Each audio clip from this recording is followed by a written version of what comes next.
এই দেখেন আজকালের সিস্টেমে পানি সেচা হবে। আর ওই যে এটারে বলে আমাদের আঞ্চলিক ভাষায় হেওয়াত, হেওয়াত দিয়ে পানি সেচবে। আর হেওয়াত প্রসেসিং চলতেছে কিভাবে দেখেন। হ্যাঁ,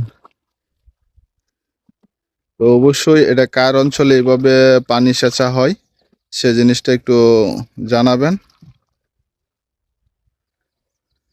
ভিডিওটা একটু বেশি শেয়ার করে দিবেন, অন্যদের দেখার সুযোগ করে দিবেন। এটা হচ্ছে আদিকালের সিস্টেম।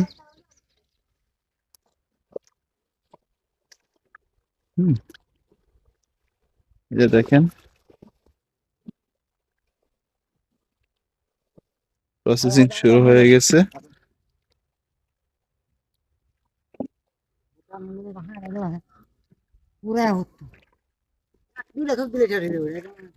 এই যে দেখেন